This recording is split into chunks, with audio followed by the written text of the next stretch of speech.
Testing. Yeah, it's on. Hello, everyone. How's everyone doing? Last day of the conference. Are you feeling spry and bright-eyed and bushy-tailed, or? Yes. Great. We feel the same way. Yes. How about that? Yeah. We're all in this together. Yeah, I got a little more sleep last night than the first night, so I am feeling good. So SEO. First of all, I am Leah Fielding. I work for Blue Tent. I've been there about 2 years, but I have about a decade of experience in content marketing, SEO in the travel space, specifically in the ski travel space. So I love travel hospitality and helping clients increase revenue and direct bookings through the SEO organic search channel. And I'm going to hand this over to my cohort. I'm Ben. Everyone, you've probably seen me around on other panels here or talked to me one-off. I'm with Q4 Launch. I'm the Senior Digital Marketing Specialist, so I manage the marketing team there. I've also been at Q4 for about 5 years. I started on the content side there, moved to account management, moved to the digital marketing side, so a lot of movement, but getting a lot of breadth of the industry and everything as well. In my personal life, I do travel a lot, so it just seemed like a good fit to be in the marketing space with doing and seeing what I love all the time. I stay in vacation rentals all the time. So it's good to get both sides of the coin in that respect. Cool. Well, there's a clicker. Oh, all right. Oh, nice. Clicker. We're getting fancy with our clickers. We didn't even know this existed, which is great. Awesome. Do you want? I'll kick off this part. Yeah. Cool. Do you want to be the clicker? I'll click. You click. We'll just do the switch. So SEO. What is SEO? Does anyone want to jump in? Do you know what it is? Do you know what it stands for? Search engine optimization. Yes. Gold star. Gold star. There will be prizes given later. SEO is search engine optimization, as what was your name? Ryan. Ryan just said. It's also the process of optimizing your site for search. When you're looking in your analytics, it's called the organic traffic channel. So just to put those two together, it's important that when you think SEO, you think organic traffic. So here's a more official definition, and feel free to take.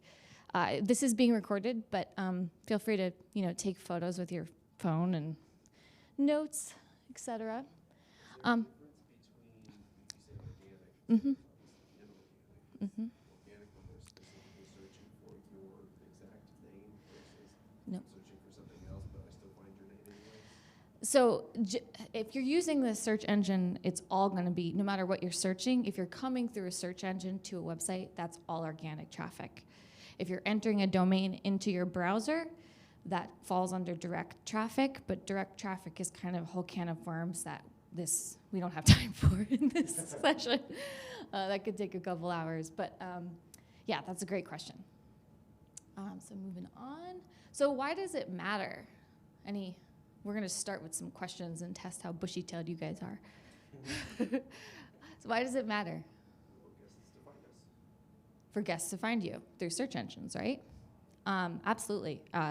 It matters because this is a great way to get guests to you, and we know that because of this kind of data. This is actually a snapshot from a client that you can see how in the travel space, we can see up to 70% of people coming to the website through organic. That's high. And on average across all other industries, it's kind of around a little over 50%. So it's a really important channel, and it's worth taking the time to, one, learn about it, and then learn how you can utilize it. Next. So it's just, we're going to kind of run through this a little quick because I want to get to the part about how we can actually optimize our websites. So search engines, for those of us who are maybe new to the organic traffic and what SEO is, as you know, they're answer machines. I mean, we use the term Google this, or did you Google it, or I Googled this, and it's an action, and it's people are going there to find answers. And more we're finding that people are asking really complicated questions, like that are up to four or more phrases. So don't be shy, when we're thinking about optimizing our site for these queries that people are entering to go to that place where it's going to be a longer tail entry. And by long tail, I mean, 4+ words. So this is a really important piece of understanding what SEO is. It's kind of the function. These are great definitions, but and so please take a photo or write this down. But I like to think of it more visually. So I like to think about Google in its overall function as an octopus. So bear with me. Often people like to explain crawl, index, and rank in these complicated terms, but I'm just going to break it down. So crawl is basically the function of the search engine that is going to look through your website. It's going to search the World Wide Web. It's going to find links. It's going to go down those rabbit holes. And then the index is basically when it's found these pages, it's then going to memorize them and put them in essentially an archive. And then the rank is how we're going to show up in those search results. So if you think about this visually, like an octopus, okay? An octopus has these really intelligent tentacles that try to understand the world around them. So the octopus is then sliding into your website, trying to understand the pages and following them down that kind of rabbit hole. And then they're going to put what they've learned from these links they're following into the memory box, into their big, beautiful brains, because we know octopuses are very smart. And then the child in me likes to think about rank, like, okay, there's a passing school of fish, and I know that this fish seems to like the color purple because they're all purple. They must love purple. So I'm going to give them some information about the color purple. So that, in my childish way, is the best analogy I can come up with for what search engines are, what they do, and how they create results for all of us. School of fish. Okay, next one. Yay! Yeah. Yeah, and it's we're going to get into really the tactics in this next phase. Ben is going to chat about on-page optimization. There's also another type called off-page. We're going to probably piggyback, and I might jump in, but also not trying to pass the mic too much because it is a little more awkward. Yeah. Like, can I have that? I have something to say. Well, can I just shout really loud? Yeah. Yeah. Sorry. So before we get into that, though, I think that it's really important to know, how are we tracking all of this? Do we have Google Analytics set up on our website? Are we tracking our keywords with an SEO software tool? Oh, yeah. Analytics on their website set up. Great. Awesome. If you do Good not start. know how to find that, we can help you figure that out after the session is over. Yes. Making sure that it's there and in your library system. Yes.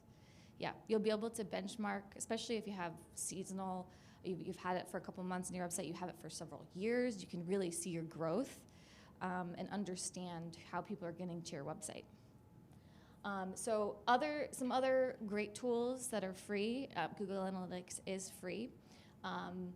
Google Search Console is also free, and that kind of gives you more information about the performance of your website specific to crawl, like how Google is crawling and indexing your website.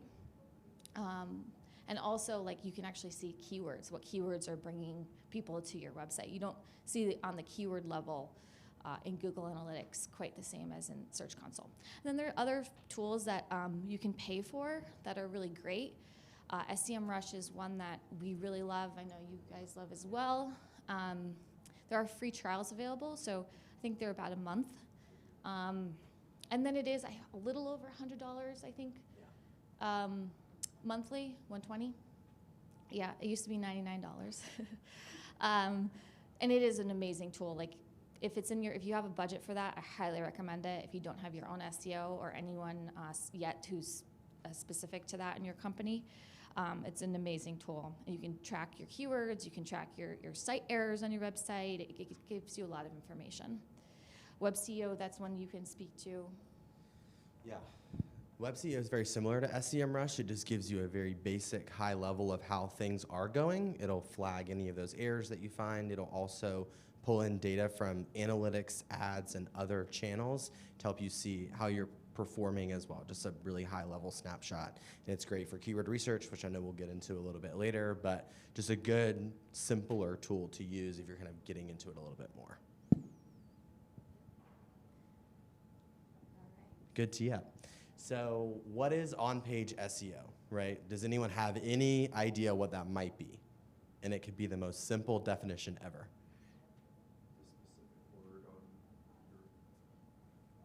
Right, so specific words, specific keywords you're going after. Anything on the page of your website is a very basic kind of way to look at it. And a lot of that starts with metadata. So Ryan, what you were talking about with specific keywords, making sure you have an SEO strategy that goes well with metadata like title tags, meta descriptions, which is how Google is going to read your website and make sure it's optimized for search. And those are on individual web pages, and they all should have different types of keywords you're targeting for those specific pages. So. Yeah, you'll probably, I'm going to just quickly jump in, sorry.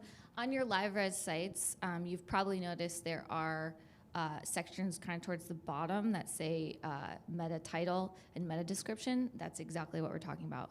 And the metadata are tags that the user doesn't see them. Only Google sees it. So if you think about explaining, like, a machine has to talk to a machine, basically, in this case. It doesn't understand the content, the text, and the photos in the same way that a human eye does. It has to be kind of translated into terms that it can understand. And users may see those title tags and meta descriptions on search when they are looking for it, but Google will, as it's developing more to think and be like a person, right? Kind of giving it a personification and seeing how it can interact with you like it's your friend, right? It'll show and cater those meta descriptions and potentially title tags to what that user is actually looking for and what's most relevant for them as it's aggregating and understanding you as a user, which is absolutely terrifying to think about at times when you get specific ads or things that are coming up. But in general, best practice for page titles is being about 60 characters. Anytime you're updating that in your LiveRes system, it will never stop you over 60, but just keep that in mind. There are some free character counters on the web that you can Google, in this case, of course, or use a Bing search if that's what you're using, to see and gauge how long they are. But 3 to 5 words is a pretty good benchmark to start with as you're thinking about those keywords or title tags could be. Don't overuse keywords. I think that's the biggest thing.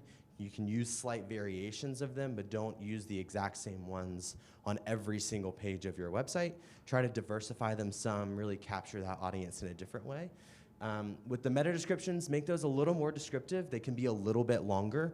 Like I was mentioning earlier, Google will sometimes replace that depending on the relevancy of the person searching. So you could have a meta description, which is always best practice, but it could always be replaced at any given time based on how that searcher's using the website as well. And yeah, just giving it that description to help someone know what they're going to be looking for.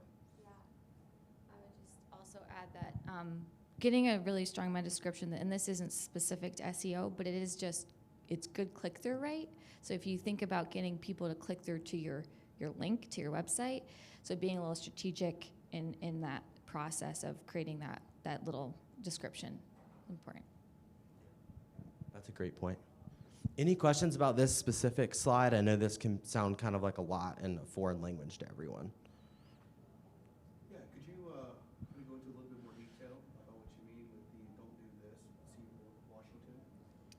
Yeah, you want to talk about Sure. that? Yeah, so this is kind of an example of if you were to enter all these terms, all these variations into one page title, we wouldn't want that. It's too many versions of the same keyword. Google will potentially see this as keyword stuffing, and they have a pretty extensive guideline that us SEOs follow, and there's several things you can do to get yourself kicked off of Google, and this could be one of them. It might take them a minute to pick up on it because there's a lot of websites to get through and index, but yeah, this is not good practice. And it's also a missed opportunity. Often what we'll do is we'll see that we recommend that you're including your brand names as well in your page title. So often you'll see like Seabrook Vacation Rentals, and then like a what we call a pipe or a hyphen or something, and then the brand name, the property management company name. So. And so what the result is, Google just will show your website at all, or put it on page 2, or It could. lower? Well, usually if you're penalized, you are removed entirely from Google. Yeah, which would be no bueno. And those are in very rare, extreme cases, of course, but just keeping in mind that keyword stuffing is that. But also, even taking it back to thinking as a user, too. Like, do you want to read all of that in the same breath? Like, that's a lot to take in where it's not really giving you much information. So it's kind of thinking, again, as Google's thinking like a user, how do you approach travel as well? How do you approach searching for things on the internet? Kind of even going back to that very basic level, too. Great question. Another thing to think about is actually on the page of your website, making sure your H1 tag, which is an HTML tag you can set within your LiveRes system, usually within the, I believe it's the page title at the top. Yeah, in LiveRes sites, yes. But you can also, I'm sorry. Yes, that is true. That's all. Thank you, Leah, for that. And you normally want those to be different from your page title as well. So hitting 2 different variations of the keyword. So we're based out of Charleston, South Carolina, so I'll use that as an example. Vacation rentals in Charleston could be your title tag that you're putting, your meta tag that you're putting in LiveRes toward the bottom, but your title of the page could be Charleston Coast Vacation Rentals. Whatever that looks like to kind of capture 2 birds in 1 stone and kind of grow that as well. And that tag is always there, and as you're going through, you always want to have just one H1 in any page ever. So just one page title. As you're going through and breaking up the content with different sections or different headings, those could be H2s, H3s, whatever's more relevant, only making sure you have one clear title so Google knows what that page really is and what it's about. Within that body copy, of course, breaking it up, keywords and how many words on the page can change based on the content, right? So if you're doing a vacation rental specific page where you want to just talk about having a little bit of keywords, what your services are, how someone can experience the vacation rental they're going to be staying in, that could be around 250, 300 words. That's kind of where we see that to be, but SEMrush or another tool will be able to give you a good guideline of that, whereas maybe a blog or within the activities portion or local area guide of LiveRes, it could be up to 1,200, 1,500 words. Every subject matter is different, so just thinking about how are you going to effectively cover that as you're making body content and copy on the page. And just including your #1 priority keyword as that page title or that H1 as well. Thanks.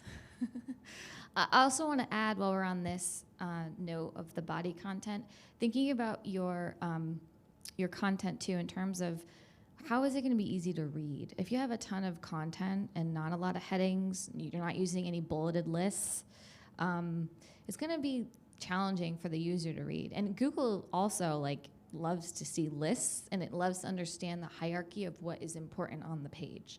So if you're writing an activity guide page or a blog post, for example, which you can actually create a blog post with LiveRes. That's a little hack. I'll hope if we have time for, I will gladly share with you all.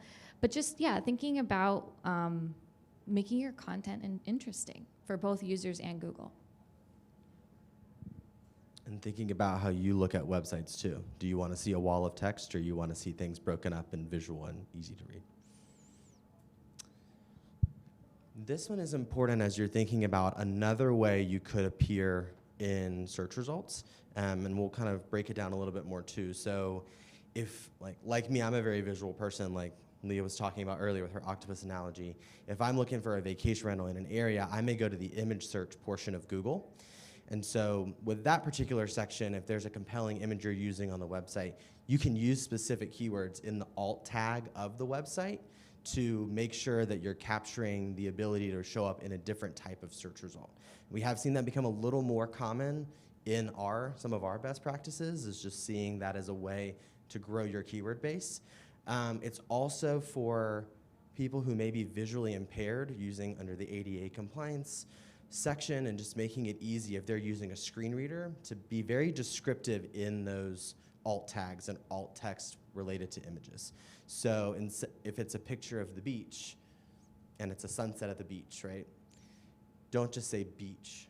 Be very descriptive with it. Yellow sunset out on Maui, and include from our vacation rentals in this area. Like, it's very easy to be very descriptive and show how you can visually see that, but conveying that to someone who may not be able to see that. Is there a limit on the length that those should be? That's a great question. There is not.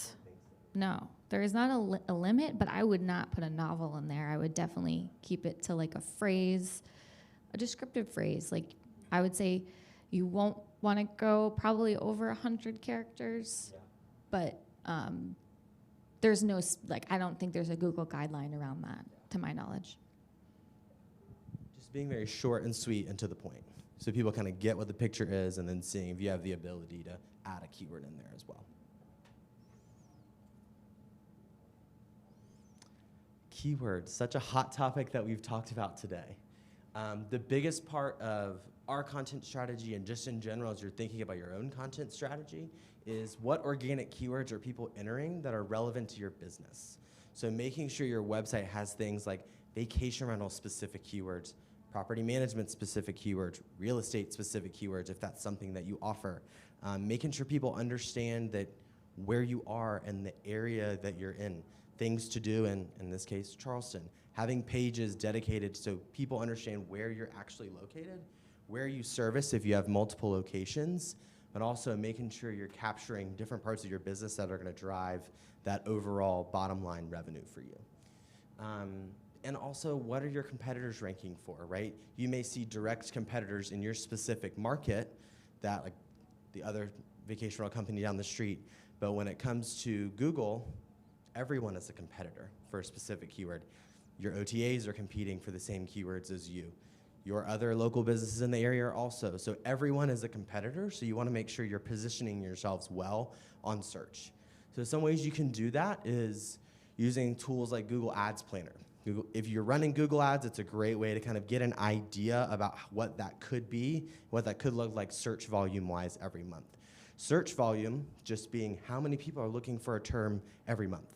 In Google Ad Planner case, it's just how many ads are showing for those keywords, but it still gives you an idea, right, about what are people really looking for? Am I showing up? Am I relevant for those specific keywords that they're looking for?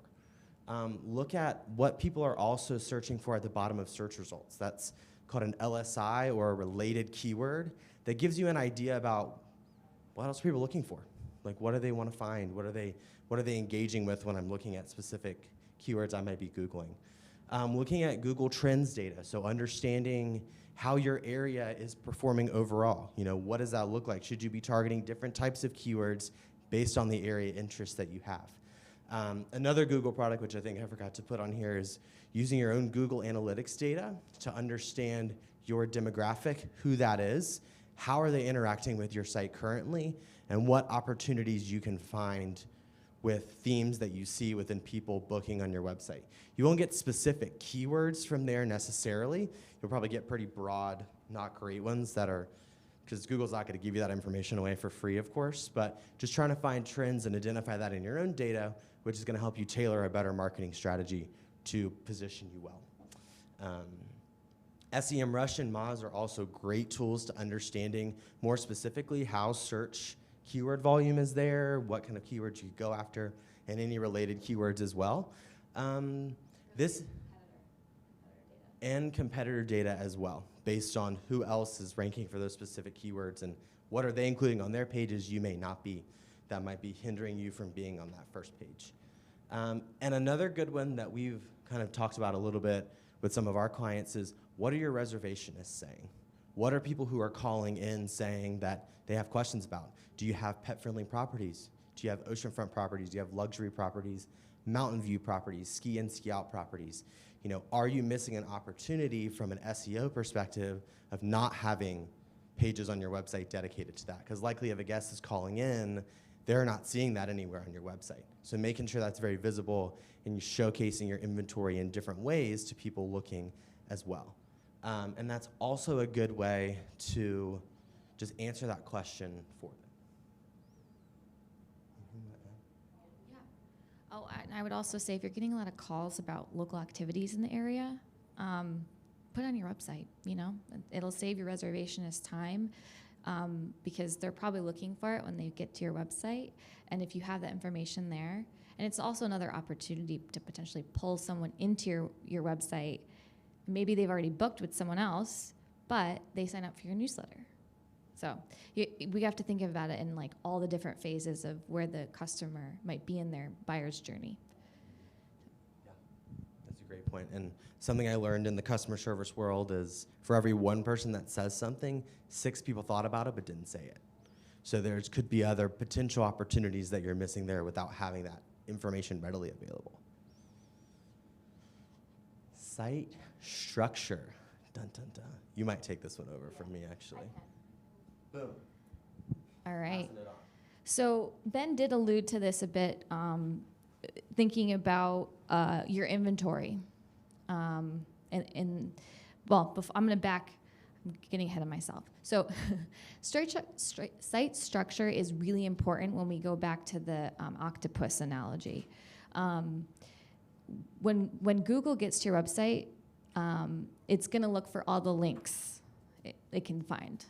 That's why the header navigation is super important, as well as your footer navigation, because those are links that are on every page of your website. So making sure that you have important pages linked to on your header navigation is especially transactional pages, specifically these property category pages, really important. It's also important to think about the links that you're putting on in your body content. Like if there's a piece of text and you're like, oh, I have a relevant page I could be linking to here, add that link. Because if you think about the more links we have, the more often Google's going to hit those pages. And the more often Google's finding these pages, especially if you're adding new pages or you have a new website, the quicker that's going to end up in the index, in the memory box. And once it's ranking, and ranking meaning anywhere from result 1 through 100, then we have a chance to start climbing the rank. So these are some popular property categories that I know that's often part of the LiveRes setup. So you probably have hopefully a couple of these on your websites already. But if not, or if you've added more inventory, this is something that should kind of be in your mind. And honestly, even if you have 2 properties that fall into pet friendly, let's make a category, because you're more likely to rank for pet friendly and a pet friendly dedicated page in your area than you are on your homepage. Because your homepage, you want to be optimizing for the broadest term, for your geo-specific terms, et cetera. So thinking about that in that regard. And local area guide, very similar. We want to be creating these pages again so that Google can hit these pages from search results and then bring them, we're bringing more people into the website, we're bringing Google into the website. And as you'll notice at the bottom of this list, there is a mention of a blog. And I don't want to spend too much time with this because we only have an hour together, but there is a way using the local area guide to create a blog. You can essentially ask your support team to basically create a new page, add a new page to your website, and you want to be thinking about editorial specific stuff like, for example, like top fall activities, and then you're going to be writing your content kind of like you'd read on any other kind of awesome travel blog, and then you want to link into, if you have activities or event pages already, we're then creating more links. So thinking about it, how often can we create content that gets Google and users to more places on our site? Because we also know that the more time people spend on our website, the more likely they are to book or to potentially sign up for a newsletter, fill out a contact us form. So that's the goal here. again, glossing over the blog stuff, but if you have more questions about how to do that, definitely reach out to me. I'll hand out my cards. It is possible, and it's definitely something that I recommend doing to pull people to your site.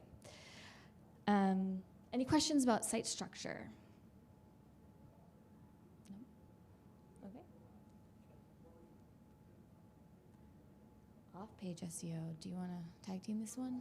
Yeah, for sure. Okay, I'll start, and you just jump in. So off-page SEO, as you can imagine, is anything we're doing to optimize and improve our chances of showing up in search results that are beyond anything we can manipulate or optimize on our page. That's a little theoretical and maybe a little hard to follow, but basically it's how, like, I think we went backwards. Or maybe oh. Sorry, guys. So essentially, two great examples of this that I think are important takeaways. One would be link building. And that is a great way to do that is, well, and first of all, the reason why link building is important is because it's actually a ranking factor. So if you remember the octopus analogy, the crawl, index, rank, the ranking is basically there are a number of factors that Google takes into consideration when determining where you're going to show up in search results. And one of the top factors is how many high-quality websites are linking to you. So a great way to do this, obviously you want the New York Times to link to you, super high-quality website, but that's probably not going to happen unless you have an amazing PR person. But so alternatively, and locally, you can use your contacts in your area. Like if you have a friend who owns a restaurant, and you probably are featuring them on your website, maybe let them know, hey, I'm linking to your website from my website. Could you link to mine? As well for activity vendors. These are great ways to get high quality links to your website, and then help your website elevate, because Google loves to see websites linking to you. And another great off-page way to improve or your organic traffic is by making sure that you have a Google My Business profile set up.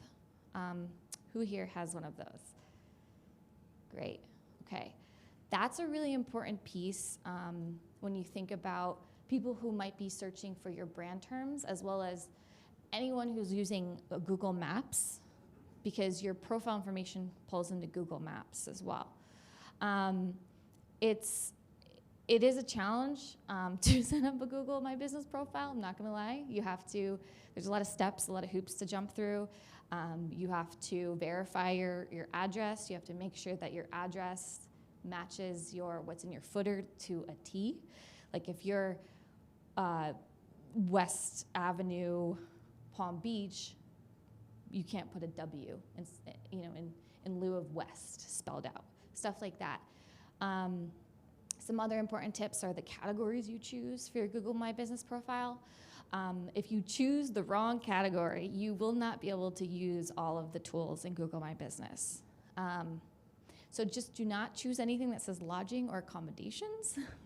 You're gonna wanna choose something that says, property management company and vacation rental agency.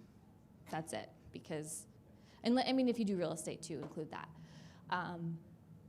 Because otherwise we won't be able to add all the cool things. They allow you to add blog posts and activity pages, and basically you're getting more links from your Google My Business profile to your website. So those are the two big takeaways for off-page SEO. There's many more we could get into, but I think those are probably the most important. Yeah, please. Going back to kind of the link building portion, if you're in an area and you're on the CVB, making sure that you're linked on the CVB, that's a really good, powerful link to have, and making sure they're linking to you, but you're linking back to them as well.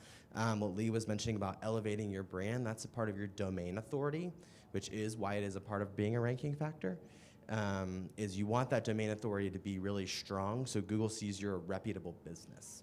A lot of times on some ongoing SEO work, which is a little more technical, but it's uploading spammy links into Google Search Console, which will block them from being listed on them and taking away from your credibility as a business. So it's if someone is engaging in spammy link building, which is just going out linking to everyone, not a reputable site, that process allows you to stop them from linking to you and hurting your overall site domain authority and general performance. So that's a really good way, and I know Leah does this at Blue Tent, we do this at Q4 Launch, like that's a big part of what we do to make sure your site remains healthy from that really technical standpoint.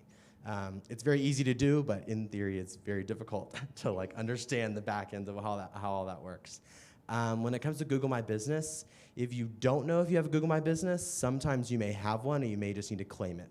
So if you Google your brand name at any point and a listing comes up and it's not claimed, and you're the business owner, claim it and try to and get access to it so you can update that information to be the most accurate it can be.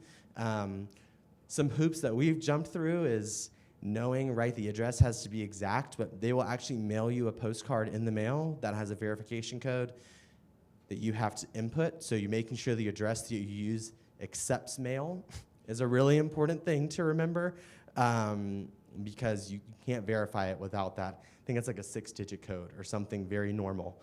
You have to input into the system to verify where your business actually is. You always want to have one main category, but you can add, I think, up to 6 subcategories. So still including, like, if you're a vacation rental management company and you're a vacation rental agency, that's what you want to be known as to the world. Using secondary categories for real estate or property management or other ones as well to kind of increase and help people understand what your business is. Of course, never including lodging, because you want to make sure you can use posts and other things as well, but just a couple of additions of different ways that you can bridge both of those two on-page tactics, which is great to engage in as well. Slide over that. Thanks for manning the clicker, by the way. Yeah, I don't mind doing this at all. So we'll kind of tag team the site errors and takeaways situation. So site errors are things that are extremely technical, and tools like SEMrush and WebCEO will catch all of these. So broken links or 404s are just page not founds. So you want to make sure if you are getting rid of a page, it's redirecting to a more relevant page so Google doesn't see a dead end when it comes to your website. Thinking about making sure there's ways it can crawl through with its tentacles. So it does factor in redirects into that as well. Server errors usually fix themselves. That's typically at the vacation rental level, usually is with an integrated approach, but oftentimes they will fix themselves and it's not a big deal. But Search Console, SEMrush, all of that will see those too. Duplicate titles, content, meta descriptions, making everything unique. Duplicate content is a way you can get dinged on Google and potentially not rank as high, and it will penalize you by pushing your site down if there is any duplicate content. And normally some of those third-party tools will be able to catch that, but just being very mindful of when you're creating content, not to copy and paste it across 17 pages, doesn't look the best, not great for that too. Also, if do not take content from other websites, especially on your activity pages and area guide pages. That is against Google's quality guidelines. And often I'll see that on event pages across Blue Tent sites, LiveRes, and other BizCore websites I've worked on. So just make sure if whoever is adding content to your website, just have a conversation with them about making sure that this is homegrown, quality, well-researched content, because you definitely don't want to get dinged by Google. Do you want me to take more? Yeah, you can. More to add, just pretend that you're in high school or college again and someone's running it through a plagiarism checker. That's what I always like to think about. I'm like, I had to write so many papers in college, it was ridiculous. So thinking about how you can just keep it fresh and updated like you were talking about. Any broken CSS or JavaScript is also flagged. If that comes up, that's related to the code on the back end, your style sheet specifically, so the colors, the fonts, the layouts of your website. If something breaks within that, send that into support and they can fix it for you. The likelihood of that being the case is very small, but still good things to keep an eye on and catch as well. Toxic links. So this is you probably saw in one of the earlier slides about crawl, index, rank. There are 200, well, to our knowledge, over 200 ranking factors that Google thinks about when choosing to rank your site. One recently is essentially a negative ranking factor, basically, where if your website is being linked to from a spammy link directory, you're at risk to be penalized as well. So a little bit more doom and gloom. But SEMrush, and I'm not sure about WebCO, but these are great tools that monitor the quality of the links that are linking to your website.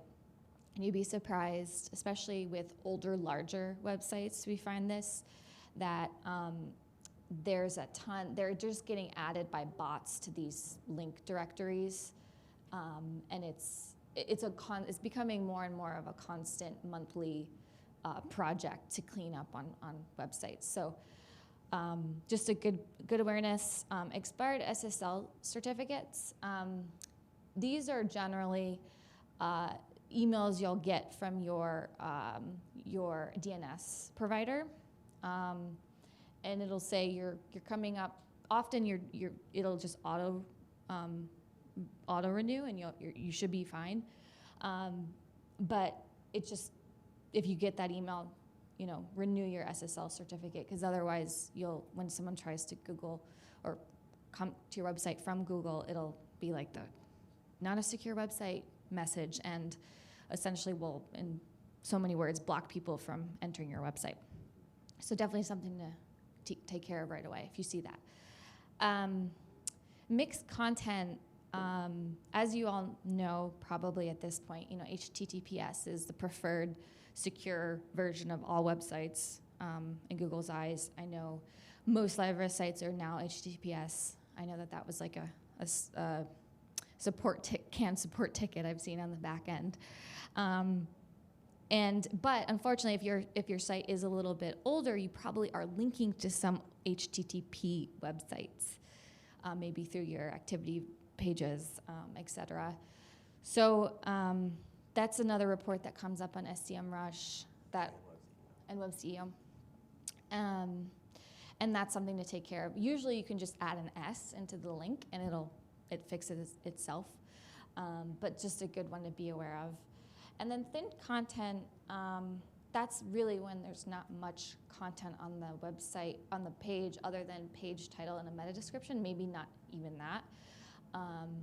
And as we know, Google likes to see content on a page to understand what the heck it is.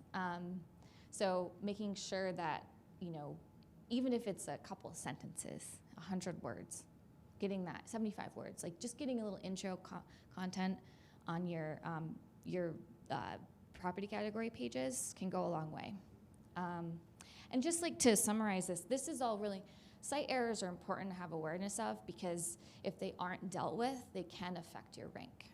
So all going back into that. Is there a resource for all these 200 plus factors, and are they weighted? That's a really advanced question. I'm impressed. We don't know technically, but the feeling in the SEO industry is that the most important factors are high quality content on your website, well, yes, yeah. The keyword, I always think about content, keywords, and optimized metadata as one, and then high quality links. That's 2, and then what's the third one? Page speed, which is another can of worms that we did not include, but we are happy to take questions on. Yeah, so those are to our knowledge, because Google doesn't come out and tell you any of this stuff, they're very secretive, but based on reports that other SEOs have put together, that seems to be the top 3. Trade secrets, yes. We wish they did, right? Yeah. So we could just figure it all out, but. Yeah. Any questions? All right.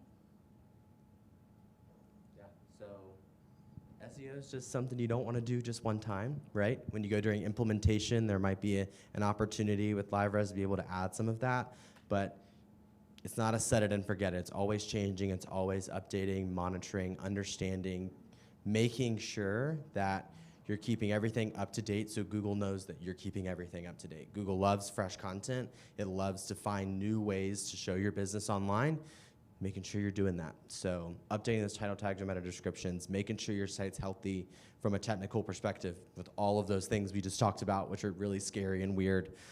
Making sure you're good from that perspective too is really important. Any questions? And if not, I'm happy to talk about page speed. Yeah, I think we might have a little bit of time. Okay, well, I'm going to chat about page speed then. And jump in, please. It's done. I will. It's done. It's done. It's a black screen now. So page speed, as you all may or may not be aware of, is really important, especially on mobile. And if you think about it, someone's searching something on their mobile device, and we know that travel is one of the travel in particular, like the research phase. Mobile traffic for the travel industry is higher than almost any industry. Most people will book on desktop, but they will find you more and more on mobile. So think about it, if someone's out there in the world, their device is picking up all sorts of different internet providers. It's not always the best internet. The Wi-Fi might not be very strong. So having a fast page load time on mobile is really important for that user experience, because otherwise they're just gonna, in Google's eyes especially, because otherwise if it's not loading, they're not gonna use Google for mobile. They're gonna find someone else. So from Google's perspective and wanting people to use their platform, that's why mobile is so important. And for the last couple of years, Google has been indicating how important mobile page speed is. And as of June, it became another ranking factor. It's one of those 200 ranking factors. Well, it's the top 3 actually of recent. So that's really why it matters. I'm happy to say that LiveRes has done a great job at adapting to that new update. There's a lot that goes into it. It's how the page loads. It's as you're scrolling, how the content, if it has to stay put. That's another factor. It's a very technical back-end thing that LiveRes has done in the design phase and implementation has done a really good job of making sure that code is very clean. So everything from a technical perspective will load very, very fast and doesn't cause any specific errors if you run any of the page speed tests on it. Yes, thank you. So in terms of you guys as site owners though, there are some ways that you can help continue to improve your page speed, which is your photos.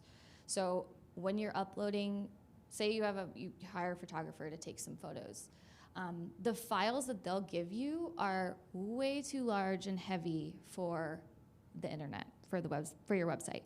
So making sure that you're resizing your image, you're compressing them, you're making sure the resolution is probably somewhere around 72 DPI. You might want to write that down. Because out of the camera, they'll come to you at 300 DPI, which is just too big. I can get the pixels Yeah. too. And if you don't know DPI as well, and you're thinking in terms of pixels, Jake would have the specifics on that, but it's around 1920 is the largest width that you want. So in terms of the images you'd get from the photographer, they're probably about 6,000, maybe 5,000 to 6,000. So sizing them down about 1920. It's kind of the sweet spot for LiveRes sites. And then the height matters a little bit, but Jake would know more of the specifics of that of the design team. It's 1180. 1920 by 1180. That's kind of the sweet spot, everyone, for picture sizes for LiveRes sites. So just giving you that. Cool. That's great.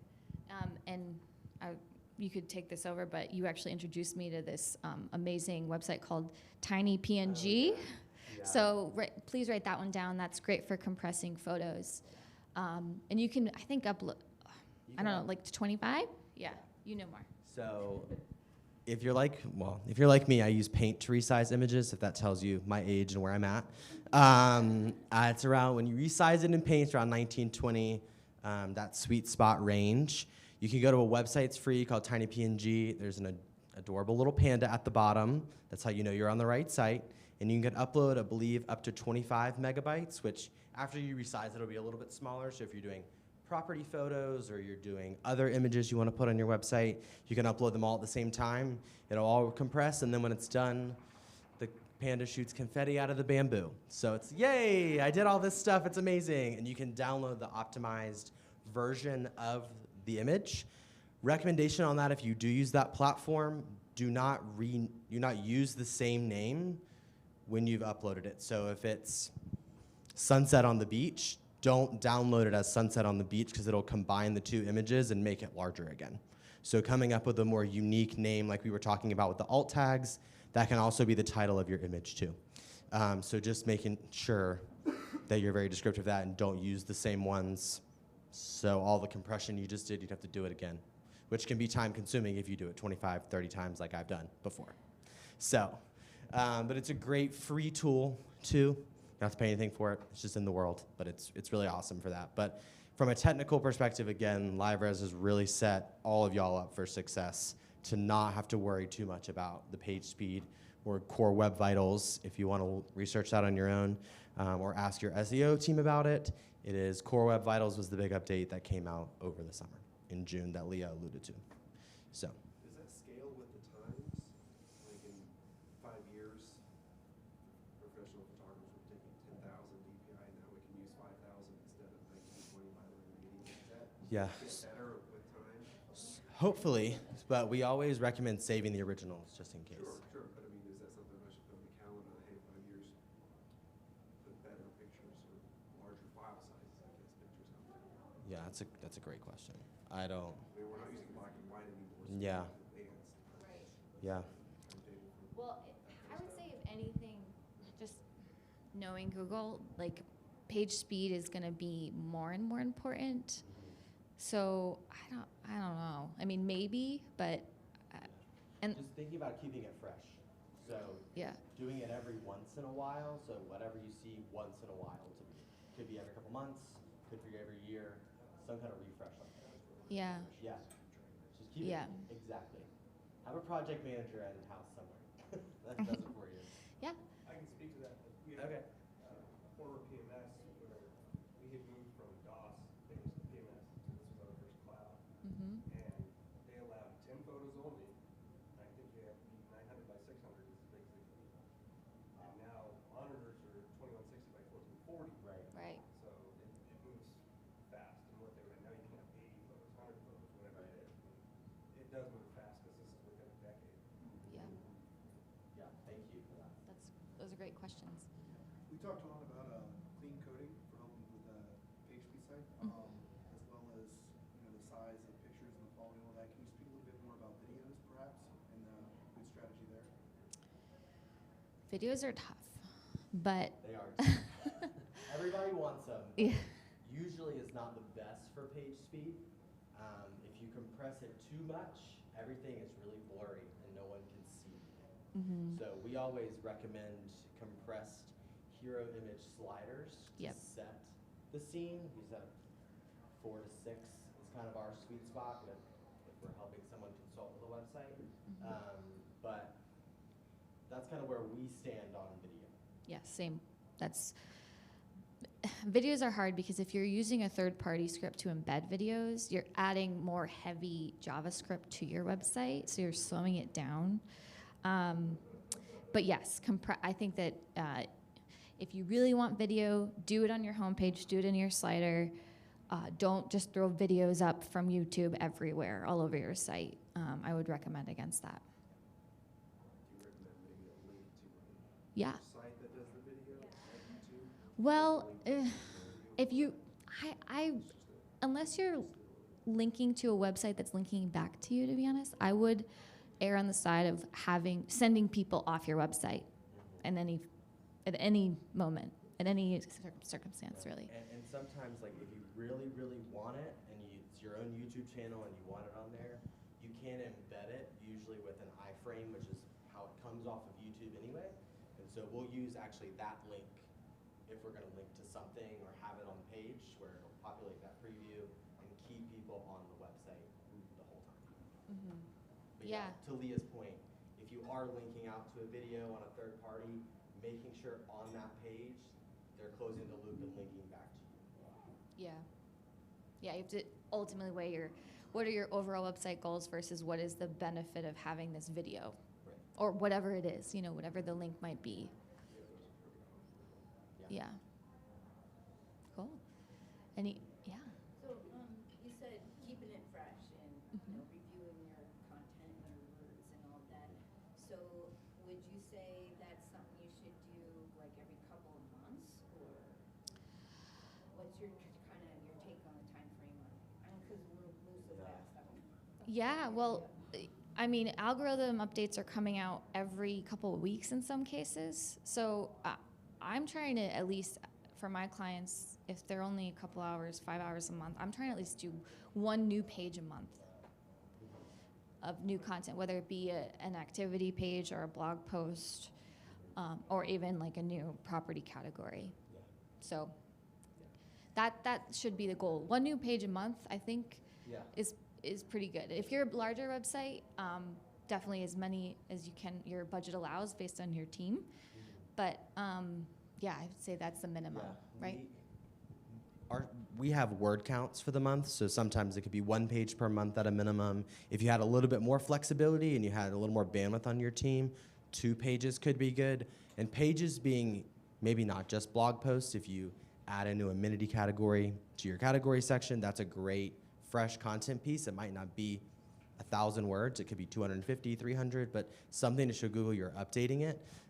If you have a lot of historic pages that you have on your site, maybe you have a really big site, using your analytics data to review, are people actually coming into those pages? Are people actually engaging with this content?